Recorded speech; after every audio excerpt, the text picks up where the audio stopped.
वाह वाह। और इतनी नफरत है, बुरा मत मानना। एक भैया विधायक हो जाए, दूसरा हो जाए प्रधान, तो खैरियत नहीं है जी। ऐसे चलती है फिर। जमीन को लेके झगड़े, जायदाद को लेके झगड़े, पैसों के लिए कत्ले आम।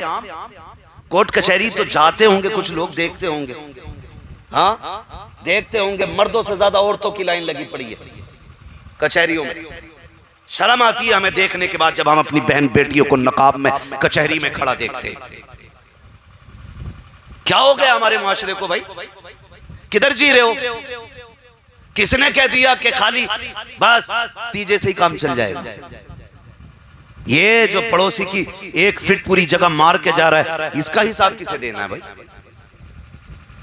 ये जो मेड़ काट देते हो खड़ी खड़ी खेत की, इसका हिसाब कौन देगा? ऐसे ही चले जाएंगे? कुछ ना हमारी वजह से भी जरी हो गई। हमने यहां बैठ के ये कहा ना, मुझे देखकर जहन्नम को भी आ गया पसीना, तो लोगों ने जहन्नम को हल्के में ले लिया जी, हल्के में ले बैठे जहन्नम को। जहन्नम को देख के आ गया पसीना। जिसने नहीं देखा वो कह रहा है मुझे देख के जहन्नम को भी आ गया पसीना, और जो देख के आया वो रातों रात गारों में उम्मत के लिए रोता रहा।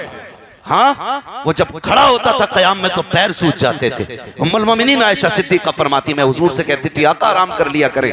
मेरे नबी फरमाते हैं आयशा मुझे भी बिस्तर अच्छा लगता है, लेकिन जब लेटता हूं तो उम्मत का पुल सिरात से गुजरना याद आ जाता है, वो कट के जहन्नम में गिरना याद आता है, फिर आराम चला जाता है। आयशा मैं इसलिए खड़ा हो जाता हूँ ताकि मैं अपने रब को इतना राजी कर लूँ, इतना राजी कर लूँ कि जब मेरी उम्मत पुल सिरात से गुजर के जा रही हो, अच्छे तो आयशा गुजर जाएंगे, लेकिन जब पापियों के गुजरने की बारी आएगी तो मेरे महबूब कहते हैं आयशा उस वक्त में अपने रब की बारगाह में दामन फैला के कहूंगा, मेरे परवरदिगार आज उम्मत के गुनाहों को न देख, आज महबूब के लंबे कयामों के सदक़े में इन्हें माफ कर दे, आज लंबे कयाम के सदक़े में माफ फरमा दे। मैं पूछना चाहता हूँ कहाँ है जन्नत के ठेकेदार जो ये कह दिया करते जहन्नम को पसीना आ गया? गैरत आनी चाहिए, गैरत। हमें तो रोना चाहिए अपने गुनाहों को याद करके, आंसू बहाना चाहिए, हमें ख्याल तक नहीं आता है 60 साल का बुढ़ा भी बर्थडे बना रहा है, 70 साल के बुढ़े के हाथ में भी केक है। कहाँ गैरत मर गई हमारी जाकर के? जिस उम्र में सजदों में रोना चाहिए था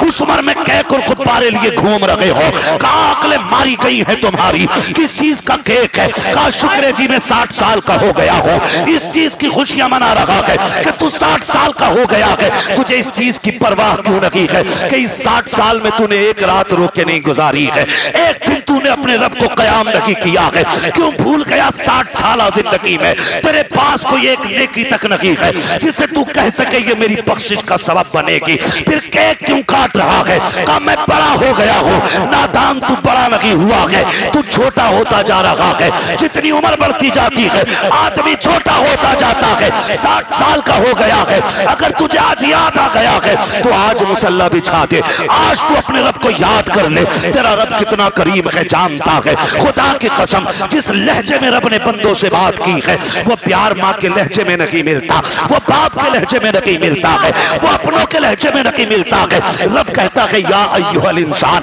मा गर्रका बिरब्बिकल करीम। अल्लाह अकबर की लहजा कभी पढ़िएगा, खुदा की कसम कुर्बान जाओ अपने रब की रहमत पर। वो तो तुम्हें पुकार रहा है लेकिन तुम्हें पलटने की मोहलत नहीं है। पीर अगरबत्ती के लिए बुलाता है तो 40 जुम्मेरातें चले जाते हो, वो तेल लेके बुलाता है 8 जुम्मेरातें चले जाते हो। अगर उसने ये कहा चराग चलना है आंधी तूफान में जला के आते हो, फिर मुझे बताओ तो सही अगर पीर बुलाता है तो तुम तेल लेकर के आंधी बारिश में जाते हो, घर के दरवाजे पे मस्जिद होती है, फजर में सलातु खैरुम मिनन नौम की सदा आती है, तुम मस्जिद क्यों नहीं जाते हो? शोहर में बुलाया जाता है तुम मस्जिद क्यों नहीं जाते हो? असर में आवाज दी जाती है तुम मस्जिद क्यों नहीं जाते हो? मुझे बताया जाए ओ भाई तुम्हें खुदा का वास्ता अपने रब को राजी कर लो, अपने रब को राजी कर लो। 40 साल उम्र हो गई है, 50 साल हो गई है, तुम्हारा रब तो ये कह रहा है तूने 60 साल नाफरमानी की है, अब मैं तुझसे 60 साल सजदे नहीं कराऊंगा, 60 साल तुझसे तौबा नहीं कराऊंगा। आ मैं तेरा रब हूँ, आजा तो आंसू लेकर के आजा, तू मुझे रो के दिखा देना, मैं तुझे माफ करके दिखा दूंगा। अल्लाह अल्लाह अल्लाह। नारे तकबीर, नारे रिसालत, मसलके आला हजरत। बहुत अच्छा हजरत, जिंदाबाद।